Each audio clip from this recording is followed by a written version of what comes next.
Hello, thank you for tuning back in. This is part 3 of a 4-part video series that I'm creating that outlines the way I kind of periodize my high-fat nutrition approach to an extreme endurance event, or in my case, ultramarathon running.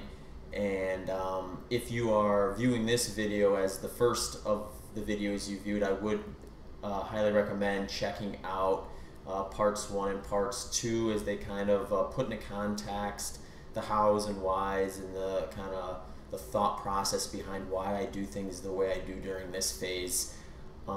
This phase of training is what I would probably consider the most exciting part of training for any endurance event or ultra endurance event, and it's the specified phase. And the reason I like it is because it tends to have a little more variety. When I enter this phase of training, I've very much developed a strong aerobic base to a point where I feel my maximum aerobic function has started to kind of plateau a little bit. And what that tells me is that physiologically I'm in a place to start dropping in some more race-specific, more intensity type workouts to kind of do what I would call sharpening the spear, to kind of maximize my peak fitness as I'm getting ready to do a race. This is the type of training that I view as unsustainable year-round, which is why I only drop it in right before a big race. To kind of reflect back on some of the stuff I've mentioned in the other video posts is, I'm living a different lifestyle throughout these various phases of training. So my activity level, or me as a person during different stages of training, can be drastically different, which is why I ultimately vary my nutritional approach depending on what phase I'm in.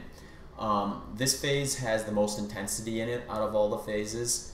So for this reason, this is the phase where I'll hit the highest amount of carbohydrate that I'll take in during my training. And the way I kind of break it down is I look at it in a percentage base. So through this phase, I'm typically, from a carbohydrate standpoint, targeting about somewhere in the 15 to 30% range, which compared to most endurance athletes, that's a pretty low amount of carbohydrates. When you compare it to more of a clinical ketogenic approach, that looks maybe a little high on paper. But when you couple in the varying amounts of work I'm doing physically, it makes a little more sense. During this phase, I'm kind of maintaining that higher volume that I just got done building up to in the second phase, and adding to it some intensity. So I'm still hitting upwards of 20 hours a week worth of running, stretching, mobility work, strength work in the gym. So it's still a very, very active lifestyle, but with that extra little intensity piece put in.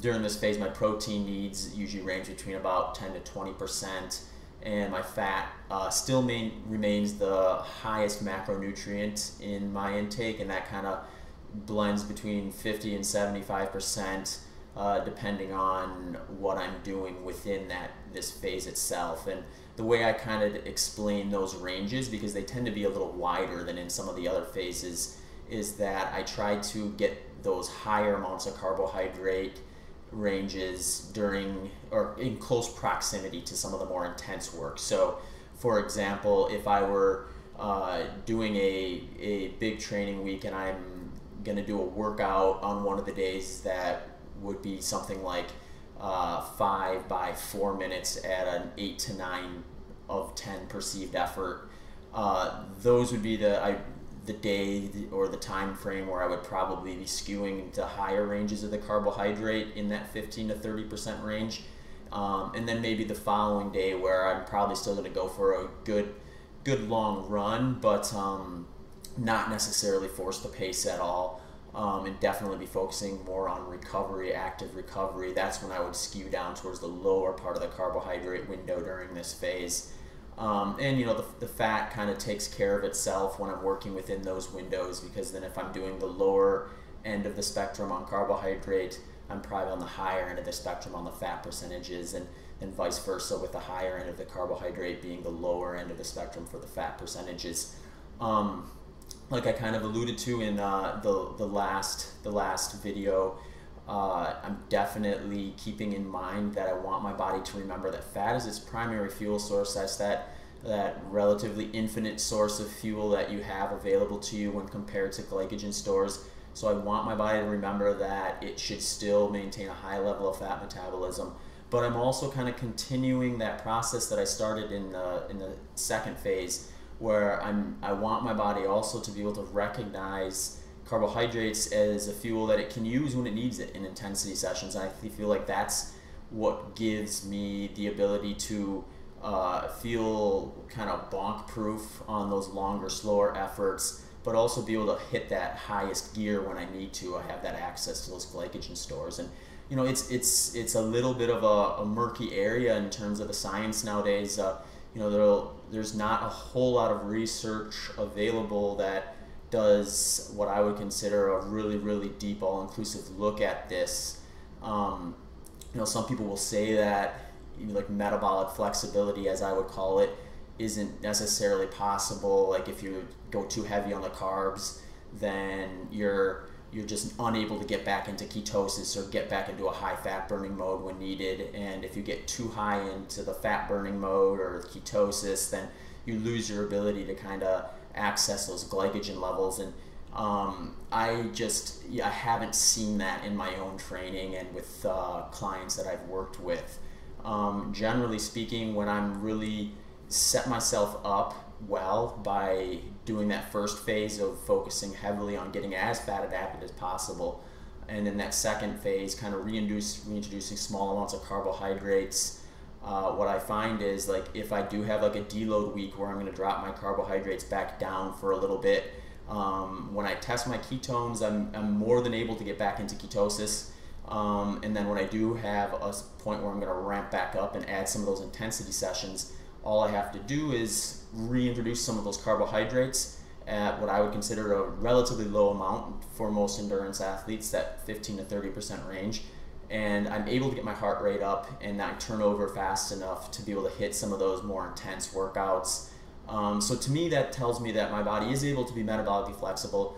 If I can, you know, spend one day focusing on really low carbohydrate and get back into ketosis, and then the next day reintroduce a little bit of carbohydrate and feel that extra gear kind of return, that tells me that my body is able to kind of move back and forth as needed.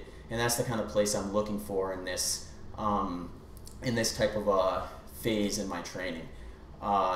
So in terms of like what I'm eating specifically, you know, the food choices are pretty similar to what I was doing in phase 2 in terms of what I'm eating.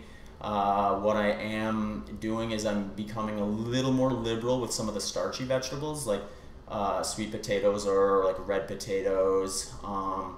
You know, oftentimes those will be a good little way to sneak in some carbohydrates with a fattier meal.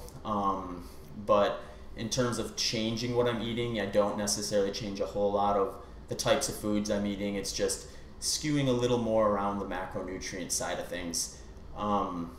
So if you are more curious about some of those specific foods, I would encourage you to listen to or re-listen to that second video where I did a little more thorough job of reading off some of those stuff I did, or check out my website at zachbitter.com, where I also did a written version of these 4 phases of training that kind of outlines some of that as well. If you're really interested in kind of like what I'm doing on a daily basis as opposed to this more kind of holistic macro look at things, I would encourage you to also check out my Twitter and Instagram accounts, where I'll be posting a few more things about specific meals I'm eating, why I'm eating them, and kind of what my goal is with those. So if you go to my Twitter account, which is at @zbitter, or my Instagram account, which is at @zachbitter, you can kind of take a glance into some of those more acute points of my nutrition and training.